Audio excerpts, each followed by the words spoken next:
¿Es posible que la consciencia, ese faro de la existencia humana, no sea más que un accidente?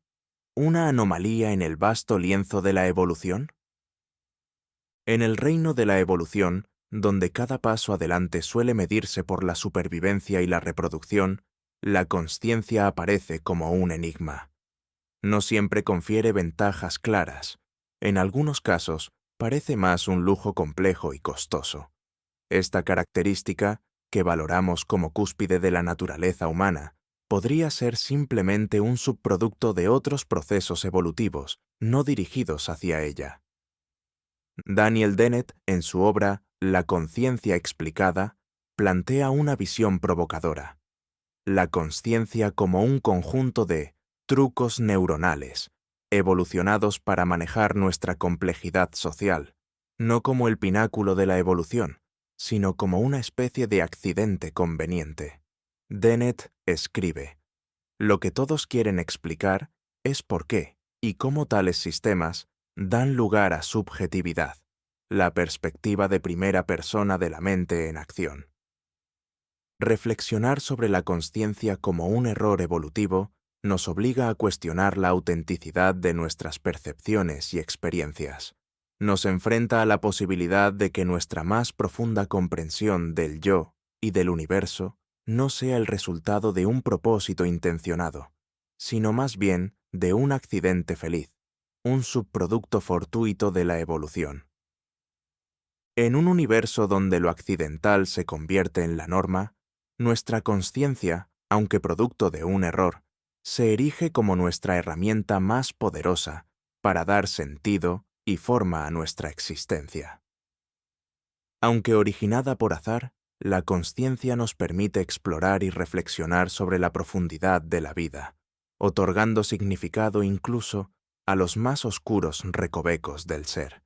¿Y si el ser que creemos conocer no fuera más que un espejismo, una construcción efímera de nuestra mente? La idea del ser, como una entidad sólida y autónoma, ha dominado el pensamiento en muchas culturas, pero el escepticismo filosófico y los descubrimientos científicos contemporáneos sugieren que esta percepción podría no ser más que una ilusión creada por nuestras mentes. Este espejismo nos ayuda a navegar por el mundo, pero ¿hasta qué punto es real? David Hume, en su análisis sobre la naturaleza del yo humano, nos desafía a buscar dentro de nosotros mismos alguna evidencia de un yo constante. En su obra Tratado de la naturaleza humana, Hume argumenta que lo que consideramos nuestro yo no es más que un haz de percepciones pasajeras. Él escribe: cuando miro dentro de mí mismo y trato de encontrar lo que comúnmente se entiende por el yo, siempre tropiezo con alguna percepción particular de calor o frío, luz o sombra, amor u odio, dolor o placer. Nunca me encuentro a mí mismo sin una percepción, y nunca puedo observar nada más que la percepción. Considerar el yo como un espejismo nos invita a cuestionar lo que realmente sabemos sobre nosotros mismos. Si nuestra identidad más íntima es en realidad un flujo constante de experiencias y sensaciones, ¿qué significa esto para nuestro entendimiento del ser y de nuestra existencia en el mundo? Reflexionar sobre el espejismo del ser nos desafía a reconsiderar las bases de nuestra identidad y a explorar la profundidad de nuestra conexión con el universo. Aunque pueda parecer perturbador, este cuestionamiento abre la puerta a una comprensión más amplia y profunda de la naturaleza efímera de la existencia. ¿Es la autoconciencia un faro de sabiduría o una maldición de nuestra propia creación? La autoconciencia, esa capacidad humana de reflexionar sobre uno mismo, ha sido ensalzada como una virtud que nos eleva por encima de otras especies, pero al profundizar en su naturaleza, emerge una visión más compleja y a veces perturbadora. Arthur Schopenhauer, uno de los filósofos más influyentes del siglo XIX, exploró profundamente el concepto de voluntad y la percepción del yo en su obra El mundo como voluntad y representación. Schopenhauer argumentaba que la autoconciencia no solo nos libera, sino que también nos encadena al deseo y al sufrimiento perpetuo. Según él, la autoconciencia es el origen de todo dolor.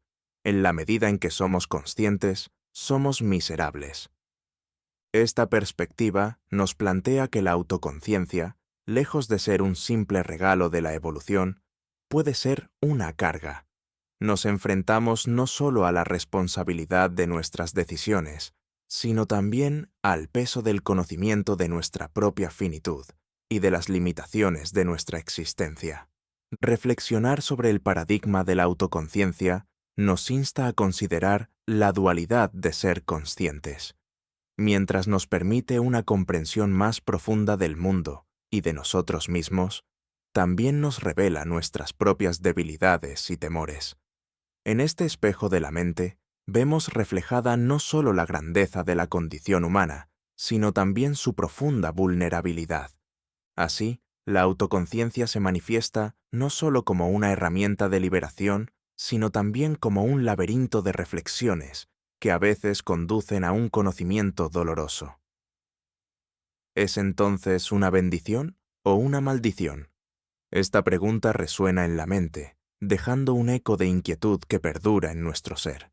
¿Y si cada sueño fuera una ventana a una realidad alternativa, un vislumbre de lo que podría haber sido o será? Los sueños han fascinado a la humanidad desde tiempos inmemoriales, interpretados a menudo como mensajes del subconsciente o incluso como profecías. Sin embargo, desde una perspectiva filosófica, podrían representar mucho más. Podrían ser ecos de realidades alternativas, fragmentos de vidas no vividas o dimensiones no exploradas.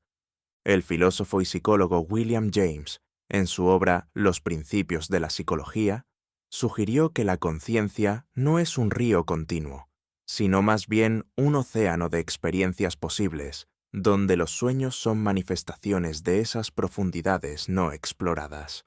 James escribió: «Nuestras vidas despertares son apenas islas de claridad en un océano de sueños y media conciencia». Considerar los sueños como ecos de otras realidades nos obliga a replantear la naturaleza de nuestra propia percepción y existencia. Si cada sueño es un reflejo de un camino no tomado o de una vida posible, entonces, ¿qué dice eso sobre nuestra elección de realidades? ¿Son nuestros sueños meras fantasías o son ventanas a lo que podría haber sido? Esta reflexión sobre los sueños y su conexión con realidades alternativas nos lleva a una profunda contemplación sobre la flexibilidad de la conciencia y la multiplicidad del ser. Nos enfrentamos al misterio de que, tal vez, lo que consideramos nuestra realidad firme y única es solo una entre un infinito de posibilidades que exploramos cada noche. En última instancia, los sueños como ecos de otras realidades desafían nuestra comprensión del tiempo, del espacio y de nosotros mismos, dejándonos con una sensación de asombro y a veces de inquietante desconcierto. ¿Son simplemente ilusiones de nuestra mente o son señales de universos paralelos que rozamos en la oscuridad? ¿Qué secretos se esconden en los momentos en los que la mente queda en silencio? A menudo valoramos la actividad mental constante, asociando el pensamiento con la productividad y la creatividad. Sin embargo, la filosofía oriental, especialmente el Zen, nos invita a explorar el valor del silencio mental, del vacío de pensamiento que permite una comprensión más profunda del ser y del universo. Daisetsu Teitaro Suzuki, un erudito prominente en la introducción del budismo zen en Occidente, escribió extensamente sobre la importancia del mushin o mente sin mente, un estado de no pensamiento que es esencial para alcanzar el satori o iluminación. En su obra Ensayos sobre el budismo zen, Suzuki explica: el zen enseña que la iluminación se alcanza a través de la percepción intuitiva. Por lo tanto, la preparación para este estado implica limpiar la mente de todas las construcciones y categorizaciones. Este silencio de la mente no es simplemente la ausencia de ruido, sino una profunda quietud que revela capas de realidad a menudo ocultas por el constante zumbido del pensamiento racional. Al calmar la mente, podemos acceder a un estado de pura observación y conexión con el momento presente, liberándonos de las restricciones del tiempo y el espacio que habitualmente nos limitan. Reflexionar sobre el silencio de la mente nos desafía a cuestionar nuestra dependencia del diálogo interno y a considerar el silencio como una fuente de conocimiento y autoconocimiento. En esos espacios vacíos, en esos intersticios de quietud, ¿qué verdad fundamental sobre nuestra existencia podríamos descubrir? La contemplación del silencio mental no solo proporciona un respiro del constante bombardeo de pensamientos y preocupaciones de la vida diaria, sino que también nos invita a sumergirnos en un océano de calma introspectiva, donde lo inefable se hace palpable y lo insondable se vuelve claro. ¿Alguna vez te has preguntado por qué, incluso rodeados de otros, podemos sentirnos profundamente solos en nuestra propia mente? La conciencia, esa chispa íntima de autoconocimiento y percepción individual, nos aísla tanto como nos conecta.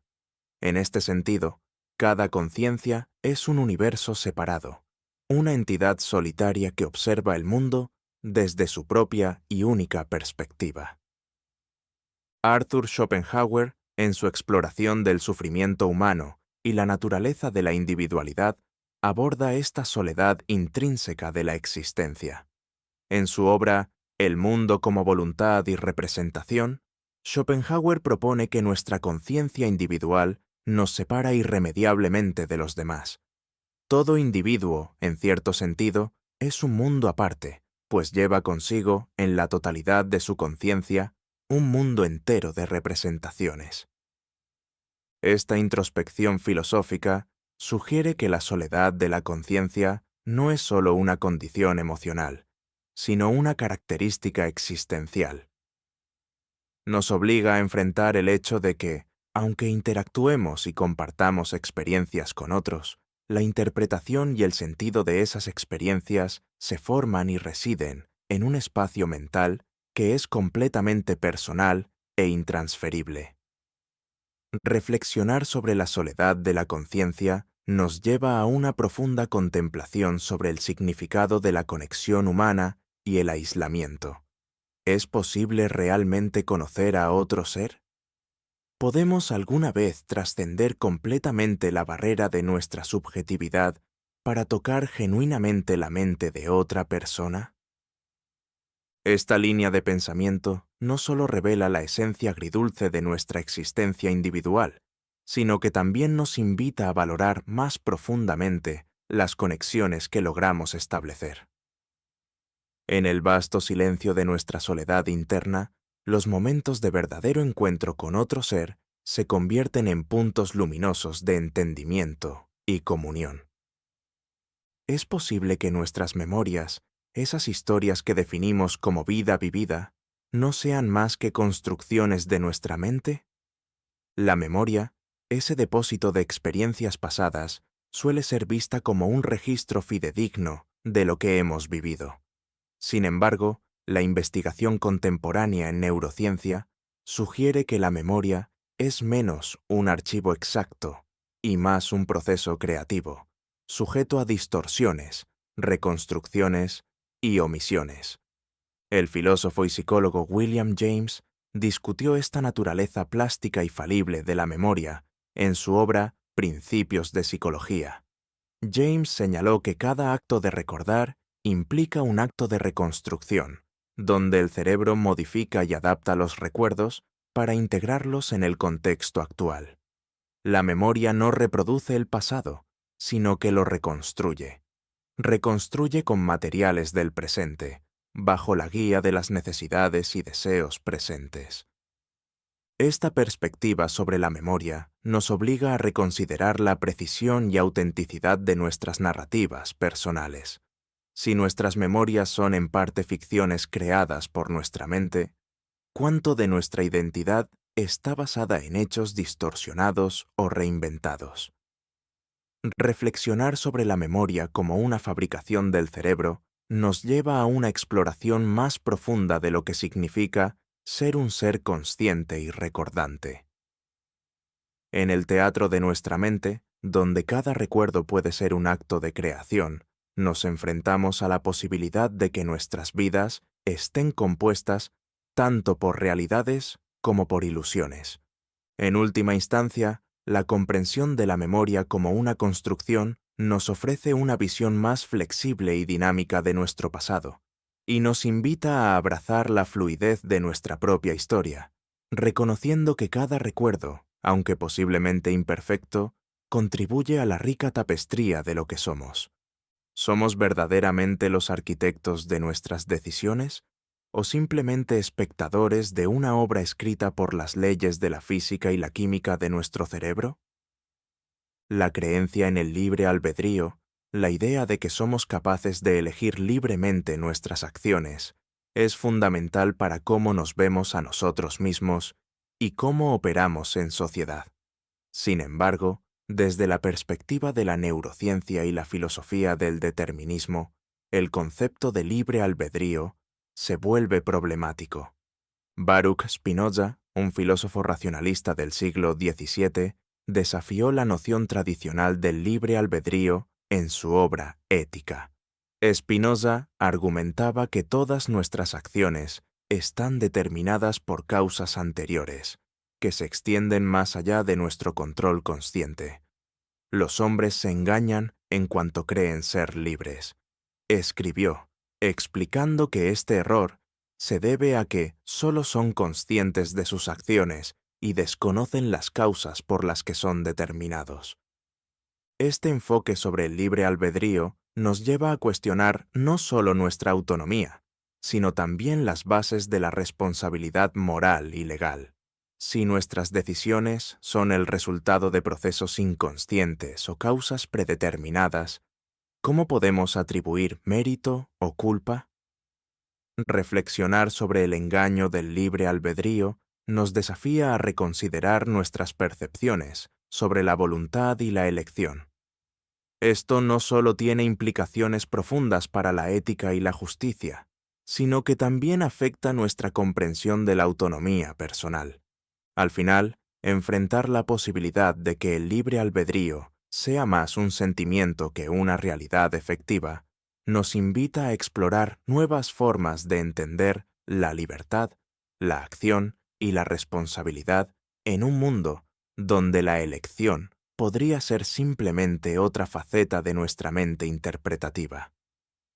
¿Qué ocurre cuando nos damos cuenta de que el observador dentro de nosotros, ese yo que percibe y experimenta, podría no ser más que una construcción? Esta pregunta nos lleva al corazón de muchas indagaciones filosóficas sobre la naturaleza de la conciencia y el observador. Dentro de la tradición del Vedanta, particularmente en las enseñanzas de Adi Shankara, se explora la idea de que el verdadero yo, o Atman, es fundamentalmente un observador eterno, desapegado de las fluctuaciones de la experiencia mundana. Adi Shankara, en sus comentarios sobre los Upanishads, explica que este observador no es parte del mundo fenoménico que observa, sino una presencia constante y no cambiante. Tú no eres lo que ves, expone, sino el que ve. Esta perspectiva invita a una profunda introspección sobre quiénes somos realmente más allá de nuestras experiencias y percepciones sensoriales. Esta visión del eterno observador desafía nuestras ideas convencionales sobre la identidad personal y la existencia. Si el verdadero observador es eterno y no afectado por lo que ocurre en el plano material, entonces la mayoría de nuestras preocupaciones diarias y emociones pueden verse como transitorias y, en última instancia, no esenciales. Reflexionar sobre esta idea nos ofrece una forma radicalmente diferente de enfrentar la vida. Al identificarnos con el observador, en lugar de con lo observado, podemos alcanzar una forma de paz y estabilidad interior que es inmune a los altibajos de la existencia terrenal. En última instancia, el reconocimiento del eterno observador dentro de nosotros puede llevarnos a una liberación profunda, ofreciéndonos una perspectiva desde la cual podemos observar el juego de la vida con equilibrio y desapego, reduciendo nuestro sufrimiento y aumentando nuestra comprensión de lo que significa ser verdaderamente consciente. ¡Qué misterio!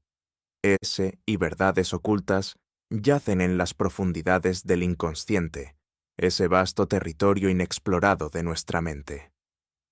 Carl Jung, uno de los pioneros de la psicología profunda, exploró extensamente el concepto del inconsciente, proponiendo que alberga no solo recuerdos reprimidos y deseos no reconocidos, sino también los arquetipos universales que forman la estructura básica de la psique humana. En su obra Los arquetipos y el inconsciente colectivo, Jung describe cómo este abismo no solo influye en nuestras acciones individuales, sino que conecta a cada persona con una herencia cultural y espiritual compartida. Hasta que no hagas consciente lo inconsciente, dirigirá tu vida y lo llamarás destino, afirma. Esta visión del inconsciente como un abismo lleno de potencial desconocido nos desafía a mirar más allá de la superficie de nuestra mente racional y consciente. Nos invita a considerar cómo las influencias ocultas de nuestro inconsciente moldean nuestras percepciones, decisiones y relaciones sin nuestro conocimiento explícito. Reflexionar sobre el abismo del inconsciente nos obliga a enfrentar las partes de nosotros mismos que hemos olvidado o ignorado. Al hacerlo, no solo podemos comenzar a entender las raíces de muchos de nuestros comportamientos y emociones, sino también abrir puertas a una integración más completa de nuestro ser. En última instancia, adentrarse en el abismo del inconsciente no es solo una exploración de lo desconocido, sino un viaje hacia una mayor autoconciencia y autenticidad. Al reconocer y reconciliar los aspectos ocultos de nuestra psique, podemos aspirar a una vida más plena y consciente, donde el autoconocimiento lleva a la libertad y la transformación personal. ¿Es posible que la realidad que experimentamos no sea más que una construcción de nuestra percepción? Este interrogante nos sumerge en las profundidades de la epistemología y la filosofía de la percepción, explorando cómo nuestros sentidos y nuestra mente configuran la experiencia del mundo que consideramos real. Esta línea de pensamiento ha sido profundamente influenciada por Immanuel Kant, quien en su obra crítica, Crítica de la razón pura, argumenta que nuestra comprensión de la realidad está mediada por estructuras cognitivas que no necesariamente corresponden a cómo son las cosas en sí mismas. Kant sostiene que lo que percibimos como realidad está filtrado a través de nuestras categorías de entendimiento y nuestras formas de intuición, principalmente el espacio y el tiempo, lo que nos lleva a una visión que es inherentemente subjetiva. No conocemos a priori de las cosas nada más que lo que nosotros mismos ponemos en ellas.